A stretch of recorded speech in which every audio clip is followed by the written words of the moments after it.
one subscriber have comment to me na asking for the head and shoulders kung gaano kadalang or gaano ba to lumalabas na pattern in 1 week. And here is an example of a head and shoulders kung saan makikita naman siya 4 in a row in just a week, no?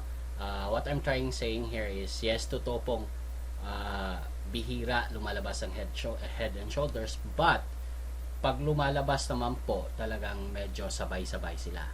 So I have here on my currency on my desk ngayon sa screen, if you could see, I have 5 on my watch list at 4 dito ang currently running on my third confirmation. First one is the Euro NZD. I have detected this one on the 1 hour.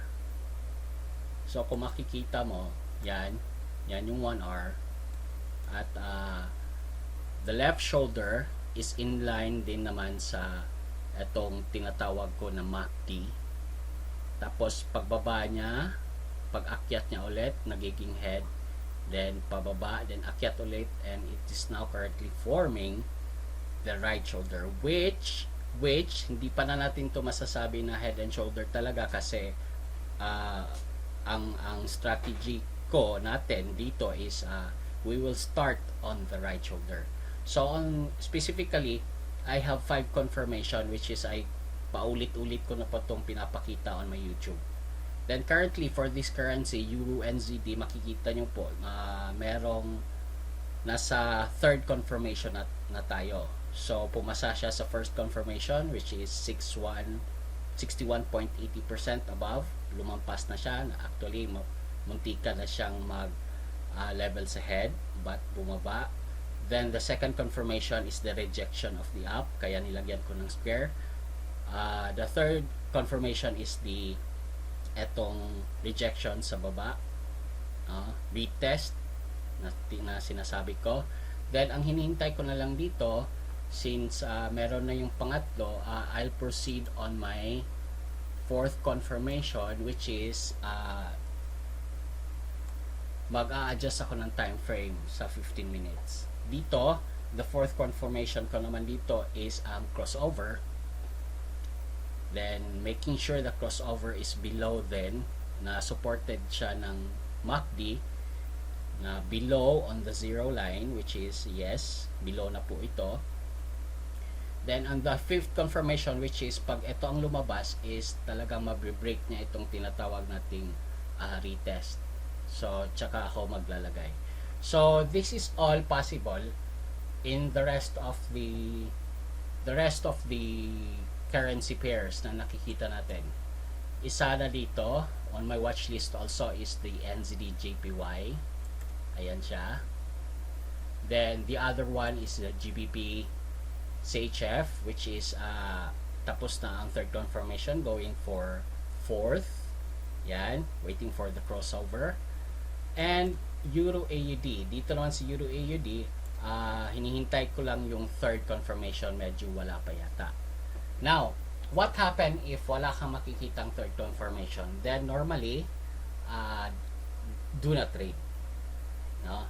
Then make sure, no, aside from this, if mapapansin nyo yung rejection on my second confirmation at yung retest, which is the third confirmation, sinusukat ko po to and making sure na this is only below 35 pips. Ayan. So dito makikita nyo po, it's more than 35 pips. Actually, it's, how much is this? 38 pips na siya. So nasa sa inyo na po. Like for me, I if in case na merong mga ganito, I go to consider on the cautious stop loss, meaning to say, pag lumampas ng 25 pips at nag-trade na ako nito at lumampas siya ng 25 pips, I automatically move my stop loss to the break even. Yan.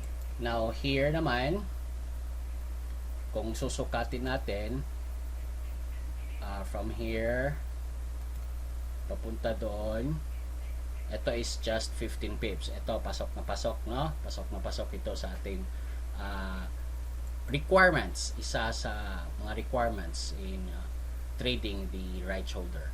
Sa GPP CHF naman, kung ating susukatin from this hanggang sa baba, it's only 26 pips. So, pwede. Okay yan. So, hinihintay lang natin yung ibang confirmation lumabas. Ito sa Euro AUD, which is wala pang third confirmation, so wait na lang muna tayo. So, my best guess is dito lalabas yung third confirmation. If ever ito, tama ako na dito yung third confirmation, at susukatin natin ngayon yan, makikita natin na exactly nasa 35 pips lang. So, tamang tapasok pa rin siya. So, from here, yung isa naman ay hindi pa siya naging okay. So, I'm still waiting for this to have a new confirmations. Now, for the rest of it is waiting time na lang talaga tayo. Ito yung tinatawag na kailangan yung patience. Dapat hindi tayo mauna mag-trade. Then, of course, ito si Euro NZD, be cautious lang po kasi lumampas ito ng 35 pips.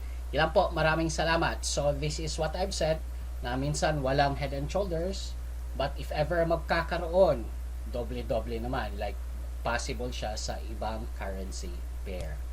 Kaya,